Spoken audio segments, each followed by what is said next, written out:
Welcome in chemistry classes for 11th।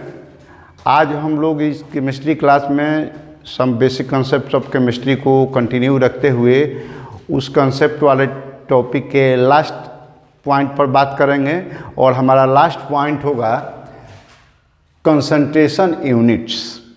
और जब ये हमारा पॉइंट कंक्लूड हो जाएगा, कोशिश करेंगे कि हम लोग इसी वीडियो में कंक्लूड कर लेंगे, अगर थोड़ा सा बच जाता है तो नेक्स्ट वीडियो में, और इसके सारे टॉपिक्स को आप मेमोराइज कर लेंगे। उसके बाद हम लोग इसके कुछ और डिफरेंट न्यूमेरिकल्स को भी देख सकते हैं।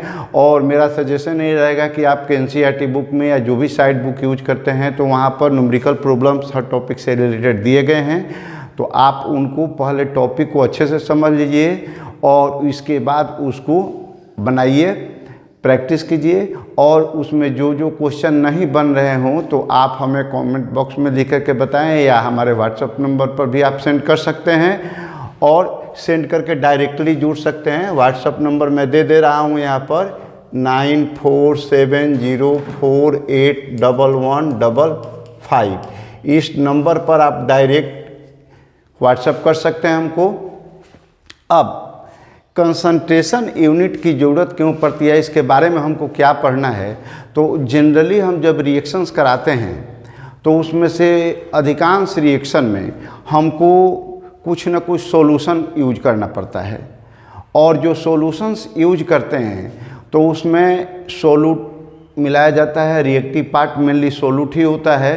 तो जो भी हम सोलूट रिएक्टिव पार्ट यूज कर रहे हैं तो उसके स्ट्रेंथ की ज़रूरत पड़ती है। उसके स्टिशियोमेट्री की जब बात करते हैं उस रिएक्शन की, तो वहाँ पर हमको डिफरेंट टाइप के सॉल्यूशंस या क्वांटिटिव एनालिसिस करते हैं तो सॉल्यूशन के स्ट्रेंथ एक्सप्रेस करने की ज़रूरत पड़ती है। तो वैसे केसेज में हम लोगों को डिफरेंट पर्पस से डिफरेंट तरीके से एक्सप्रेशन किया जा सकता है, हम लोग कर सकते हैं उसके सॉल्यूशन के स्ट्रेंथ का। तो बेसिकली एक जनरल आइडिया ये समझना है कि कंसंट्रेशन यूनिट में हम वो यूनिट या वैसे टर्म की बात करेंगे जो हमारे किसी रिएक्शन में क्वांटिटेटिव एनालिसिस में ज़्यादा यूज होने वाले हैं। तो उसमें एक सबसे पहला आता है परसेंटेज स्ट्रेंथ। नाम से ही स्पष्ट है, आप जानते हैं कि परसेंट का मतलब होता है एट ईच 100। तो कि स्ट्रेंथ हमको निकालना है, यानी उस सॉल्यूशन में जो सोलूट मिलाया गया है, एक्टिव पार्ट है या रिएक्टिव पार्ट है, उसका स्ट्रेंथ कितना है, वो कितना पावरफुल है, इसका पता लगाना है हमको। तो इसमें हम लोग परसेंटेज स्ट्रेंथ की जब बात कर रहे हैं तो यानी वो परसेंटेज के टर्म में होगा, हर ईच 100 के रेशियो में होगा। तो अब ये बात भी हम लोग 3 तरीके से कर सकते हैं। कभी कभी होता है कि हम लोगों को ज़रूरत पड़ती है या प्रॉब्लम में आपको सॉल्व करते हैं न्यूमेरिकल, तो दिया जा सकता है कि वेट के हिसाब से परसेंटेज। उसी तरीके से कभी हो सकता है वॉल्यूम परसेंटेज, यानी वॉल्यूम के रेशियो में परसेंटेज। और कभी कभी आपको मिल सकता है कि मास वॉल्यूम परसेंटेज। तो इसका एक जनरल पैटर्न याद रखिए कि जब भी परसेंटेज कैलकुलेशन की बात हो तो या अदर चीज़ में भी हर जगह आपको कंपोनेंट या कंपोनेंट में मेनली हम लोग जो कैलकुलेट करते हैं तो सॉल्यूट का ही करते हैं। तो कंपोनेंट या सॉल्यूट, कभी अगर क्वेश्चन में आपको सॉल्वेंट के बारे में पूछा जाए तो सॉल्वेंट का लिखिएगा, अदरवाइज जनरल केस में कंपोनेंट का अंडरस्टैंडिंग वहाँ पर सॉल्यूट ही लेना है। तो उसका मास वॉल्यूम जो भी आपको कहा जाए वो हमेशा आपको ऊपर रहेगा, न्यूमरेटर के रूप में रहेगा, और डिनोमिनेटर के रूप में आपको टोटल सॉल्यूशन का रहेगा पार्ट। अब वो पार्ट आपका वॉल्यूम भी हो सकता है, मास भी हो सकता है। और अगर परसेंटेज निकालना होगा तो आप जानते हैं कि किसी भी फ्रैक्शनल पार्ट को अगर 100 से मल्टीप्लाई करते हैं तो उतना परसेंटेज हो जाता है। पीपीएम अगर निकालना होगा तो उसी को 10⁻⁶ से हम बात करेंगे। तो पीपीएम पर जब आएंगे तो पहले परसेंटेज को देख लेते हैं। तो वेट, ये परसेंटेज स्ट्रेंथ को हम सिंपली डिफाइन कर सकते हैं कि the number of parts of the solute present in 100 parts of the solution is known as percentage strength। Generally यहाँ पर हम लोग स्ट्रेंथ की बात करते हैं तो सोलूट की ही बात करते हैं, क्योंकि एक्टिव पार्ट मेनली सोलूट ही होता है। ठीक है। अब वेट परसेंटेज कहा जाए तो इसको हम लोग सिम्बलाइज करते हैं small w by small w, या m बाई m भी कर सकते हैं, लेकिन m में कभी कभी मोलरिटी में कन्फ्यूजन हो जाता है, इसलिए हम लोग ज़्यादातर यहाँ पर स्मॉल w का यूज कर लेते हैं। और वेट और मास को सेम ही बात करना है केमिस्ट्री में।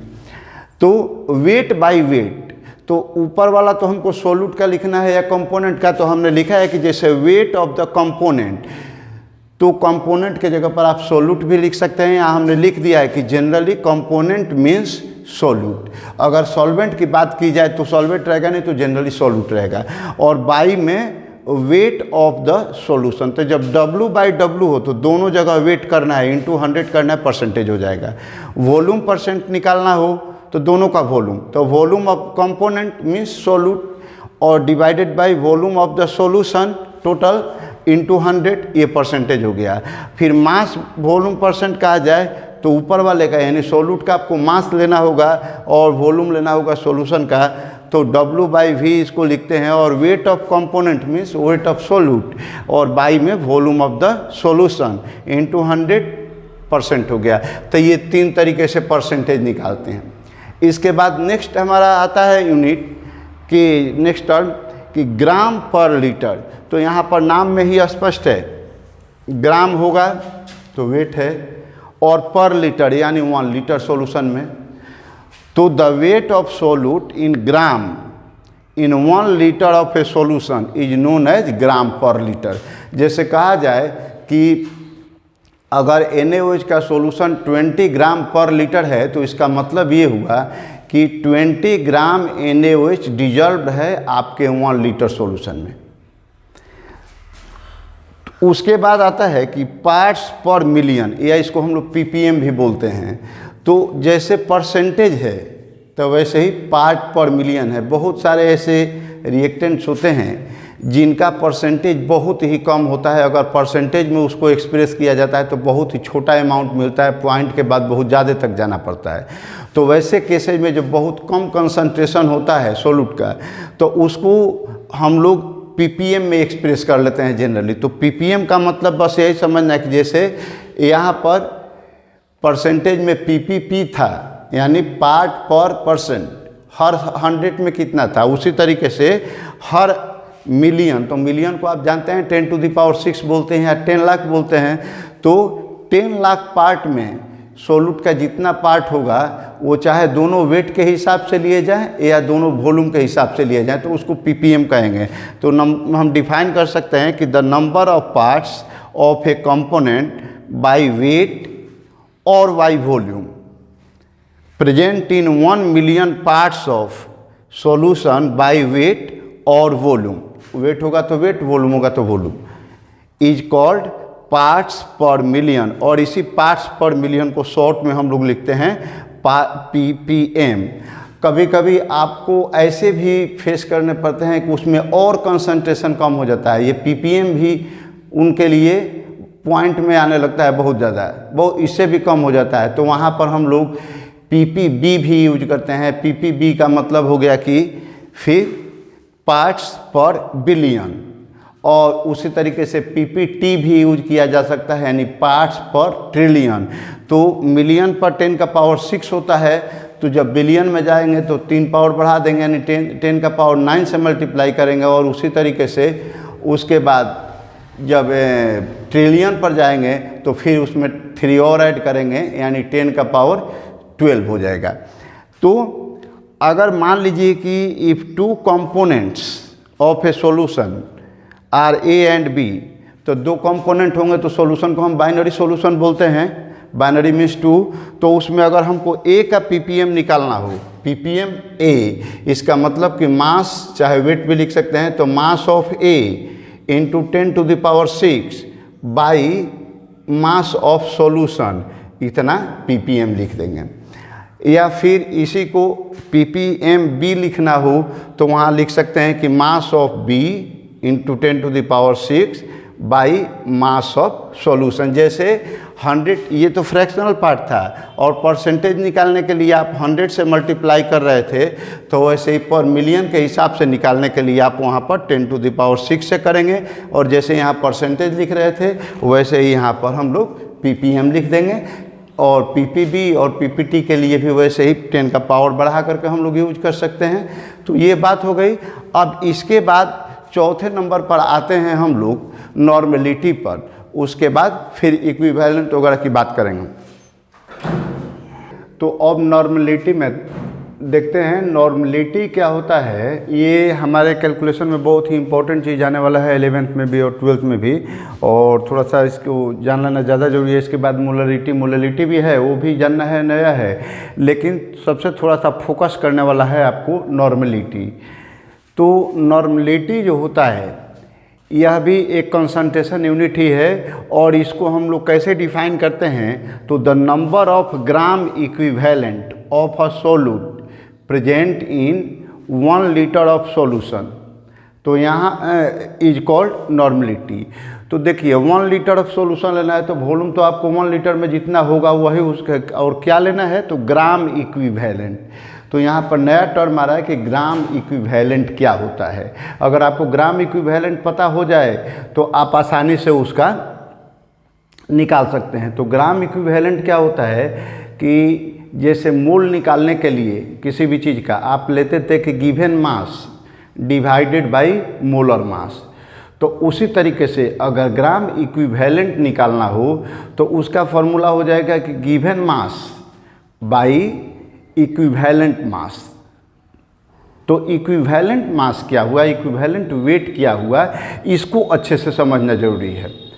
और जब इक्विवेलेंट वेट जान जाएंगे तो बस उसके बाद आपको निकाल लेना है। जैसे उसी का हम लोग यहाँ पर दिए हुए हैं कि, और इसको हम लोग कैपिटल N से डिनोट करते हैं। If x litres of a solution, कोई सॉल्यूशन है जिसका x लीटर आप लिए हैं और उसमें y gram of solute dissolve है, तो equivalent weight of the solution E, तो उसका E हम मान लेंगे इक्विवेलेंट वेट के लिए, और तब N यानी नॉर्मेलिटी का वैल्यू कितना होगा तो y बाई E। तो y हो गया आपका ग्राम सोल्यूट का, और उसमें E से डिवाइड किए तो उसका ग्राम इक्विवेलेंट निकल जाएगा, और पर लीटर तो x लीटर लिए हैं तो 1 लीटर में निकालने के लिए हम 1 से डिवाइड कर देंगे तो x लीटर, यानी y ग्राम में हो इक्विवेलेंट वेट नीचे कीजिए और x लीटर जितना लिया है उसको लीटर में बदल दीजिए। अगर आपका यहाँ मिलीलीटर में दिया हुआ है तो इसी को निकालने के लिए यहाँ पर 1000 से मल्टीप्लाई कर सकते हैं, क्योंकि 1000 मिलीलीटर का 1 लीटर होता है। ठीक है, तो हम लोग इसी को लिख सकते हैं कि और normality N equals to gram per litre divided by E means equivalent weight. तो अब इक्विवेलेंट वेट को कैसे निकाला जाए, ये थोड़ा सा ध्यान देने वाली बात है। यहाँ पर हम लोग 4 स्टेप लिए हैं। जैसे कि आप जानते हैं कि कोई भी सब्सटेंस होता है तो या तो वो एसिड हो सकता है, नहीं तो बेस हो सकता है, नहीं तो कोई साल्ट हो सकता है, नहीं तो कोई एलिमेंट होता है। इन्हीं चीज़ों को हम लोग सॉल्यूशन तैयार करके कुछ रिएक्शंस वगैरह कराते हैं। तो अगर कोई इक्विवेलेंट वेट ऑफ एसिड का निकालना हो, कोई एसिड दिया हुआ हो उसका इक्विवेलेंट निकालना हो, तो आप जानते हैं कि कोई भी एसिड होता है तो उसमें डिस्प्लेसेबल हाइड्रोजन आयन प्रेजेंट होता है। तो उसका निकालने के लिए हम लोग इक्विवेलेंट वेट क्या फॉर्मूला लगाएंगे कि molar mass of the acid divided by basicity. तो बेसिडिटी क्या कहता है कि एसिड में जितने number of displaceable hydrogen atoms होते हैं उन्हीं हाइड्रोजन एटम्स के यानी डिस्प्लेसेबल हाइड्रोजन एटम्स के नंबर को उस एसिड की बेसिडिटी कहते हैं। अब वैसे ही कोई अल्कली है तो उसमें OH आयन निकल सकता है, तो डिस्प्लेसेबल OH आयन के टोटल नंबर को हम उसकी एसिडिटी कहते हैं। तो अल्कली की एसिडिटी होती है, एसिड की बेसिडिटी होती है। एसिडिटी और बेसिडिटी में आपको कन्फ्यूजन नहीं होना चाहिए। अगर आपको कन्फ्यूजन फिर भी हो रहा है तो आप याद रख सकते हैं कि एसिड है तो उसमें से हाइड्रोजन निकलेगा, तो बेसिडिटी लिखिए, चाहे number of replaceable H+ ion.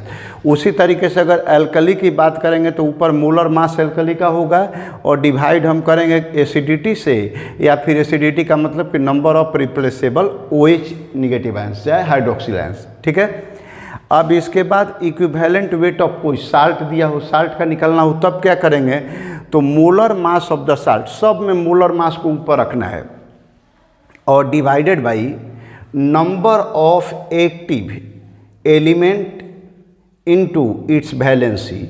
जब आप साल्ट लेंगे तो साल्ट में कोई ना कोई एक एलिमेंट होगा जो एक्टिव पार्ट होगा आपका, तो उस एक्टिव पार्ट का मेन जो हम लोग बोल सकते हैं कि पॉजिटिव पार्ट, तो कैटायन, तो उसको एक्टिव एलिमेंट जितना है उसकी संख्या और उसकी वैलेंसी कितनी है ये लेना है। तो जैसे मान लीजिए कि हमको कैल्शियम क्लोराइड का लेना हो तो CaCl2 होता है, तो कैल्शियम क्लोराइड में कैल्शियम एक है एक्टिव एलिमेंट कैल्शियम और उसकी वैलेंसी 2 है, तो 1 × 2 से हम करेंगे। अब मान लीजिए कि ऐसे ही Na दिया हो, NaCl के निकालनी हो तो NaCl साल्ट का निकाल लीजिए और उसमें डिवाइड कितना से करेंगे, तो number of active element Na 1 है और उसकी वैलेंसी भी 1 है, तो 1 × 1 से करेंगे तो ऐसे आपका निकल जाएगा। इसके बाद equivalent weight of an element, अगर किसी एलिमेंट का निकालने की बात हो तो वहाँ पर आप एटॉमिक मास उसका ले लीजिए और एटॉमिक मास में उसकी एक्टिव वैलेंसी से डिवाइड कर देंगे। Atomic mass of the element divided by valency, तो उससे उसका इक्विवेलेंट वेट निकल जाएगा। तो चारों कंडीशन में जहाँ पर जो कंडीशन दिया हो वहाँ से आप इक्विवेलेंट वेट निकाल सकते हैं डायरेक्ट। और जब इक्विवेलेंट वेट निकल गया तो इस फार्मूला में पुट करके आप नॉर्मलिटी का वैल्यू निकाल सकते हैं। तो ये थोड़ा सा सबसे लंबा टॉपिक था। इसके बाद एक और चीज़, जैसे इसमें हम लोग ने यूज किया है कि ग्राम इक्विवेलेंट, तो ये ग्राम इक्विवेलेंट निकालने के लिए हमने अभी बताया है पहले, फिर यहाँ देख भी लेते हैं कि gram equivalent equals to equivalent weight expressed in gram is called gram equivalent. उसका सिंपल डिफिनीशन हो गया। निकालेंगे कैसे, तो gram equivalent equals to weight in gram और डिवाइडेड बाई आपका E यानी इक्विवेलेंट वेट। और इक्विवेलेंट वेट E इन चारों में से जहाँ जो कंपाउंड या एलिमेंट दिया गया हो उसके आधार पर निकाल सकते हैं। और जब ये निकल जाएगा तो आप नॉर्मलिटी का वैल्यू भी आराम से निकाल सकते हैं। तो अब इसके बाद मोलरिटी और मोल फ्रैक्शन, 3 इंपॉर्टेंट टॉपिक है, 1 बाय 1 उसकी बात करते हैं। अब देखिए इसमें मोलरिटी की बात करते हैं, नॉर्मलिटी जो हम लोग समझे, इसके बाद मोलरिटी में देखते हैं। तो मोलरिटी को हम लोग कैपिटल M से डिनोट करते हैं। एक बात ध्यान देने वाली है, इसी से एक मिलता जुलता टर्म है मोललिटी, जिसको हम लोग स्मॉल m से डिनोट करते हैं। कहीं भी लिखा हो अगर कैपिटल M तो मतलब आपको मोलरिटी है, स्मॉल m लिखा हो तो उसका मतलब मोललिटी है, और कैपिटल N लिखा हो तो उसका मतलब नॉर्मलिटी है। ठीक है। अब ये मोलरिटी को कैसे डिफाइन करेंगे, तो जैसे आपने नॉर्मलिटी को डिफाइन किया कि 1 लीटर ऑफ सॉल्यूशन में जितना ग्राम इक्विवेलेंट डिजॉल्व है वही उसकी नॉर्मलिटी कहलाती है, तो in the same way we can define molarity the number of gram moles, वहाँ पर ग्राम इक्विवेलेंट था, यहाँ पर gram mole of solute present in 1 litre of a solution is called molarity. M capital M से molarity को depend करेंगे। R और L का ध्यान रखना है, ये मोलरिटी में R होगा और यहाँ पर कैपिटल M होगा। अब if X litre of a solution dissolves Y gram solute, कोई सॉल्यूशन लिए हैं वो X लीटर है और वहाँ पर Y ग्राम सोल्यूट उसमें डिजॉल्व किया गया है, तो उसकी मोलरिटी कितनी हो जाएगी, तो हमको तो ग्राम मोल चाहिए, और ग्राम मोल का मतलब कि नंबर ऑफ मोल्स। सीधे आप जान लीजिए कि ग्राम मोल्स कहा जाए मीन्स नंबर ऑफ मोल्स। और नंबर ऑफ मोल्स निकालने का हम लोग तरीका देख चुके हैं कि given mass by molar mass. तो हमको जब यहाँ Y ग्राम दिया गया है सोल्यूट का और अगर उसका मोलर मास W हो तो Y बाई W करेंगे तो उसका ग्राम मोल या नंबर ऑफ मोल्स मिल जाएगा।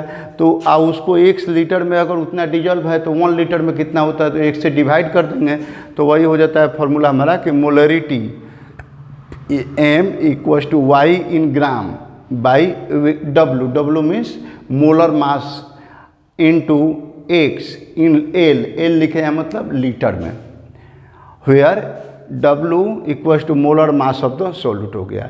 अब यहाँ पर कभी कभी क्वेश्चन आपको दिया जाएगा तो X जो दिया रहता है सॉल्यूशन का वॉल्यूम लीटर में नहीं देकर के मिलीलीटर में दिया रहता है, तो अगर ये मिलीलीटर में है तो आप सीधे ऊपर में 1000 से मल्टीप्लाई कर देंगे, हो गया लीटर का काम। तो अगर X का वैल्यू लीटर में दिया हुआ तो ऐसे कर लीजिए, या फिर मिलीलीटर में दिया हो तो लीटर में कन्वर्ट कर दीजिए, नहीं तो डायरेक्ट बनाना है तो एल अगर यहाँ नहीं लिखेंगे तो यहाँ पर 100 अगर ml में होगा तो ऊपर में 1000 कर देना है। और इसी बात को हम लोग ऐसे भी लिख सकते हैं कि m = y gram by x litre कर दिया जाए इंटू 1/W, तो बात वही हुआ। तो ये ग्राम पर लीटर हो गया और बाई में molar mass, W molar mass आपका रिप्रेजेंट कर रहा है। तो अगर आपको ग्राम पर लीटर में भी कुछ डाटा दिया गया हो तो डायरेक्ट ग्राम पर लीटर में मोलर मास से डिवाइड करके भी m निकाल सकते हैं, ठीक है। तो अब इसी में कहीं मान लीजिए कि आपको मोलर मास दिया गया हो, मोलरिटी दी गई हो, कहा जाए कि ग्राम पर लीटर उसका निकालिए कंसंट्रेशन कितना है, तो ग्राम पर लीटर के लिए क्या करेंगे, इसको m से मल्टीप्लाई करेंगे यानी m इंटू मोलर मास, तो ये आपका हो जाएगा। अब इसी तरीके से मोलरिटी पर आते हैं, तो मोलरिटी थोड़ा सा ज़्यादा केयर करने वाली बात है। इसमें डिफिनीशन हम लोग देते हैं कि the number of gram moles, मतलब number of moles of solute present in 100 gram of a solvent is called molarity. तो देखिए ध्यान देने वाली बात यह है कि अभी तक हम लोग जितना यूज किए थे उसमें वॉल्यूम यूज किए थे और उसमें आपका पूरा सॉल्यूशन का होता था, लेकिन यहाँ पर मोलरिटी में 100 ग्राम यूज करना है या 1 kg भी कह सकते हैं, और किसका, तो सॉल्वेंट का तो मोलरिटी होती है। तो अगर if x gram of a solvent dissolves y gram of a solute and molar mass of solute is W, then molarity कितना हो जाएगा। तो इसी तरीके से जैसे x यहाँ लीटर में था तो x आपका आ गया, x ग्राम था तो x यहाँ पर आप लिख सकते हैं कि ग्राम में है, तो W into 1000 by y into 1000 by W into x। उसी तरीके से जैसे यहाँ पर लीटर में लिखे हैं तो अगर यहाँ kg लिखेंगे तो ये 1000 हट जाएगा। जनरली आपको ग्राम में दिया रहता है तो x ग्राम में या ऊपर में 1000 से मल्टीप्लाई कर दीजिए। यहाँ भी ml में दिया रहता है जनरली, तो x इन ml आई इंटू 1000 कर दीजिएगा तो ये हो जाएगा। इसमें एक बात ध्यान देने वाली है कि आप कभी कभी किसी बुक में देखिएगा तो यहाँ पर सॉल्वेंट नहीं लिख करके सॉल्यूशन दे दिया गया होगा आपके प्रॉब्लम्स में। तो वहाँ पर हमेशा ध्यान रखिएगा कि कोई भी अगर सॉल्यूशन हम तैयार करते हैं किसी सॉलिड को किसी लिक्विड में, जो सॉलिड आपका डिजॉल्व होने वाला है, सोल्वेबल लिक्विड है, तो सोल्यूबल वाले को अगर हम मिला करके सॉल्यूशन तैयार करते हैं तो वॉल्यूम उसका नहीं बढ़ता है लेकिन मास बढ़ता है या वेट बढ़ता है। तो वेट जब बढ़ता है तो अगर सॉल्यूशन का वेट दिया गया हो तो सही तरीका ये है कि सॉल्यूशन में से उस सब्सटेंस का वेट जब माइनस करेंगे तो आपको सॉल्वेंट का वेट पता चलेगा। और हमको यहाँ जो यूज करना है x, ये आपका सॉल्वेंट का यूज है। इस तरह का बुक में NCERT में तो क्लियर है, लेकिन कुछ साइड बुक वाले लोग ऐसा लिखे हैं तो वहाँ पर डिफिनीशन में तो वही दिए हैं लेकिन कुछ एग्जाम्पल्स वगैरह में सॉल्व करके वहाँ मास ऑफ डायरेक्ट सॉल्यूशन दे दिए हैं, तो गलत तरीका है। वहाँ पर आपको ये ध्यान देना है कि वहाँ पर सॉल्वेंट का यूज करना है, न कि सॉल्यूशन के वेट का। तो अगर आपको टोटल सॉल्यूशन का वेट दिया जाए तो उसमें आप डिफरेंट प्रोसेस का यूज करके पहले सोल्यूट का मास उसमें से माइनस कीजिए तब सॉल्वेंट आएगा, तब सॉल्वेंट से यहाँ डिवाइड कीजिएगा तो आपका निकलेगा। इसके बाद मोल फ्रैक्शन लास्ट हमारा टॉपिक है इस बेसिक कंसेप्ट वाले टॉपिक में, मोल फ्रैक्शन। तो मोल फ्रैक्शन क्या होता है, तो जैसे कोई भी सॉल्यूशन तैयार करते हैं तो उसमें कुछ सॉल्यूट होता है कुछ सॉल्वेंट होता है। जनरली हम लोग बाइनरी की बात कर रहे हैं, बाइनरी सॉल्यूशन की, तो उसमें एक सॉल्वेंट होता है एक सॉल्यूट होता है। एक से ज़्यादा भी अगर कहीं मिल जाए तो वैसे ही करना है सबको टोटल। अब मोल फ्रैक्शन का मतलब तो आप जानते हैं, तो मोल हो गया मोल के हिसाब से। अब फ्रैक्शन आप जानते हैं, बहुत पहले से मैथ में फ्रैक्शन पढ़ते हैं, जैसे 2/3, 3/4, 3/5 ये सब। तो 3/5 कहते हैं तो इसका मतलब क्या है, 3 पार्ट्स आउट ऑफ 5 पार्ट्स। तो वैसे ही मोल फ्रैक्शन जब हमको निकालना है तो उसमें सोल्यूट और सॉल्वेंट मिले हुए हैं, तो अगर सोल्यूट का मोल फ्रैक्शन निकालना है तो इसका मतलब क्या हो कि सोल्यूट का number of mole divided by total number of moles of solution. तो सॉल्यूशन में क्या होगा, सोल्यूट और सॉल्वेंट, तो हम लोग लिख सकते हैं कि एक solute equals to n of solute यानी number of moles of solute by number of solute moles of solute plus number of moles of solvent. तो तो ये हो गया। इसी तरीके से अगर सॉल्वेंट का निकालना हो तो ऊपर में खाली सॉल्वेंट, नीचे वाला तो सेम रहेगा, और इसको मोल फ्रैक्शन को हम लोग 1 से डिनोट करते हैं। और आप जब बाइनरी सॉल्यूशन लेंगे तो उसमें सोल्यूट और सॉल्वेंट का दोनों का मोल फ्रैक्शन जब ऐड करेंगे तो हमेशा 1 आएगा।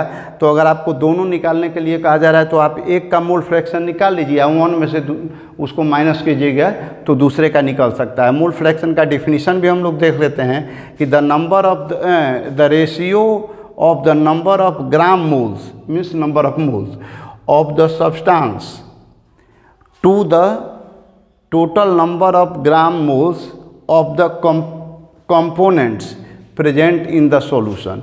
तो ऊपर में जिसका पूछा जा रहा है उसका नंबर ऑफ मोल्स और नीचे में total number of moles is called mole fraction, और उसको हम लोग एस से डिनोट करते हैं। तो इस तरीके से आज हमने जो हमारा बेसिक कंसेप्ट ऑफ केमिस्ट्री था उसके सारे टॉपिक्स को 1 बाय 1 5 वीडियो में हम लोगों ने कवर किया। उसमें कुछ हम लोग एक आध गो न्यूमेरिकल क्वेश्चन भी देखे हैं। अब मेरा सजेशन आप लोगों के लिए ये रहेगा कि आप इन सारे वीडियो को जो बीच में गैप हो नहीं देखे हों तो उनको आप देख लीजिए रिव्यू करके। जहाँ पर नहीं समझ में आया वहाँ पर 1 बार 2 बार समझ रिप्ले करके भी देख सकते हैं। और उसके बाद आप पहले उसका नोट्स तैयार कर लीजिए टॉपिक वाइज, और जब टॉपिक वाइज नोट्स एक बार तैयार कर लेंगे कॉपी में तो उसके बाद आप बार बार उसको रिवाइज करते रहेंगे। बुक जब अवेलेबल हो तो ठीक है, नहीं होगा तो बाद में आपके पास होगी, लेकिन ये नोट्स बना लेंगे तो पूरा topic wise A to Z है। और इसके बाद आप उससे रिलेटेड क्वेश्चंस का प्रैक्टिस कीजिए, और क्वेश्चंस के प्रैक्टिस के बाद अगर आपको उसमें प्रॉब्लम फेस होता है, कौन कौन से प्रॉब्लम नहीं आ रहे हैं, तो आप हमको कमेंट में या व्हाट्सएप नंबर पर सेंड कीजिए, हम आपको डायरेक्ट उसका सोल्यूशन प्रोवाइड करेंगे। या अगर कोई ज़रूरत पड़ेगी तो हम लोग ऑनलाइन होकर के भी उसका डिस्कशन कर सकते हैं या नेक्स्ट वीडियो में कर सकते हैं। तब तक आप वीडियो देखते रहिए, चैनल को सब्सक्राइब कर दीजिएगा। Thank you, best of.